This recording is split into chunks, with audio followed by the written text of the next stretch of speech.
A categoria sociedade civil nasce como um burguês, vinculado ao conceito de Estado. Antônio Gramsci, do século XX, critica a reformula do conceito.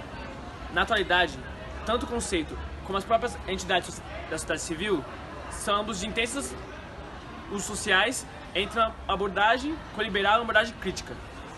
Nas origens do pensamento liberal, Hobbes, pensador contratualista anglo-saxônico, descartou o pensamento religioso, analisou as instituições políticas como resultantes de acordo humano e definiu o Estado como um pacto, ou seja, um contrato, adaptado ao conhecimento cidade a uma ciência natural, empirista, partida de um pressuposto imediato do indivíduo e dele induzia uma natureza humana, permanente, fixa.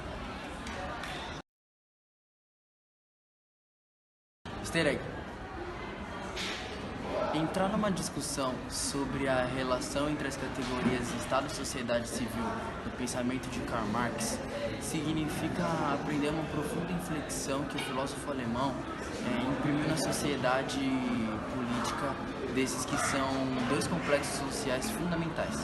Essa inflexão é o resultado da ampla revisão teórico-crítica operada por Karl Marx ante a principal elaboração do pensamento social produzida na modernidade.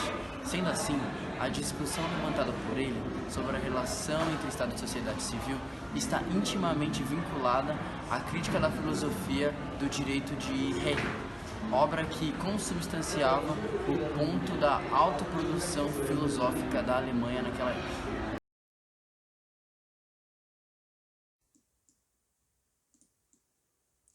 Gramsci fala que a identificação da sociedade civil e sua colocação no sistema são inovadoras em relação à tradição marxista. A sociedade de Gramsci não pertence ao momento da estrutura, mas sim nas superestruturas.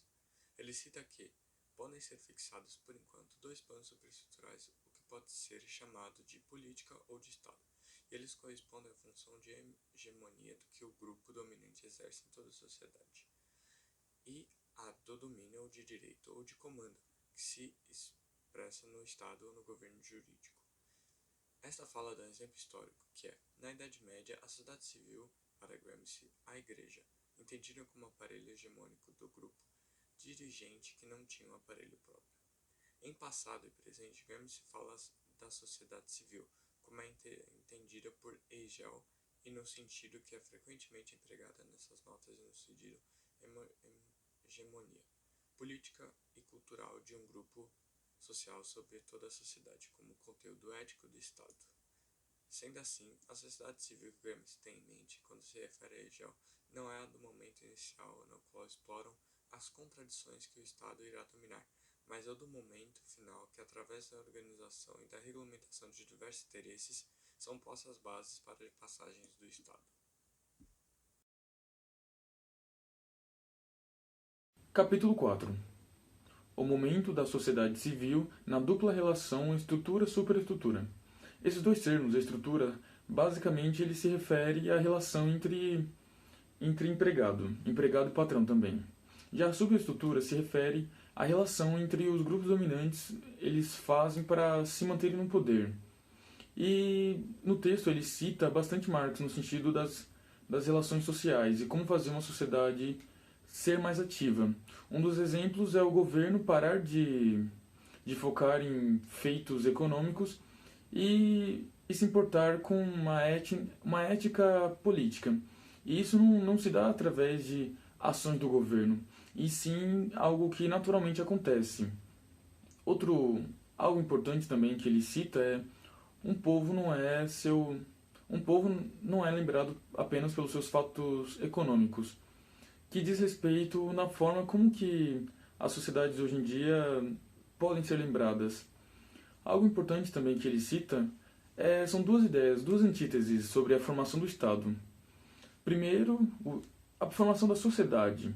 Primeiro, a ideologia, depois o governo. E a outra é o inverso. Primeiro o governo e outra sociologia. São duas ideias que entram em conflito por não fazerem sentido uma em relação à outra. Mas que ele fala das duas porque não foi ele que cita essas duas. Um foi o italiano e o outro é Marx, que esse termo de ideologia é Marx que fala. E finalizando, algo muito importante que ele fala, esse italiano ele fala, é que sempre vai ter que existir no Estado duas coisas: armas e religião.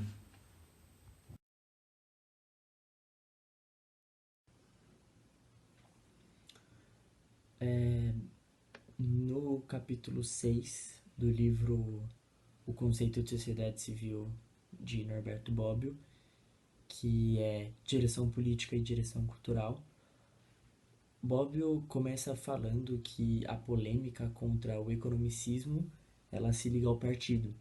Já a contra a ditadura, ela faz emergir o termo hegemonia. Partido e hegemonia são dois elementos da sociedade civil. Bobbio conta que Gramsci, né, que é um cara que ele vai falando muito nesse livro, presta homenagem a Lenin, mas que ele não costuma usar a palavra hegemonia, já que Stalin que costuma usar essa palavra, né? E hegemonia começa sendo empregado no sentido de direção política e mais tarde de direção cultural. Bobbio ele insiste na diferença dos dois significados de hegemonia, porque os termos de uma comparação conclusiva entre Lenin e Gramsci só podem ser postos se a gente leva em consideração que o conceito de hegemonia foi se ampliando na passagem que ele teve de um conceito para o outro. E aí ele fala que as diferenças elas podem ser explicadas se a gente leva em conta a situação histórica, né? Distinta.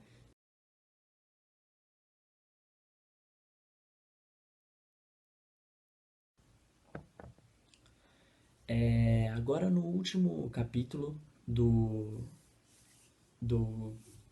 livro O Conceito de Sociedade Civil de Norberto Bobbio, que é o capítulo 7, que fala sobre a sociedade civil e fim do Estado.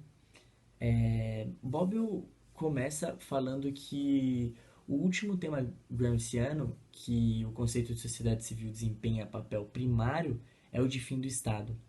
E a extinção do Estado nas sociedades sem classe é uma tese constante nos escritos de Lenin, né? Lenin acaba citando muito isso. Bobbio ele fala que o fim do Estado é concebido como, abre aspas, né, uma reabsorção da sociedade política na sociedade civil, fecha aspas. A sociedade sem Estado, que é chamada por Gramsci de sociedade regulada, ela resulta na ampliação da sociedade civil. E algumas vezes a sociedade regulada é até sinônimo de sociedade civil, né? Para Lenin, o movimento que leva à extinção do Estado é estrutural, que seria a superação dos antagonismos de classe até chegar à supressão.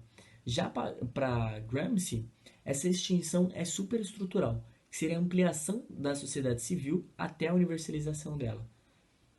A sociedade civil ela é um termo de mediação entre a estrutura e o momento negativo da superestrutura. Lá no século XIX,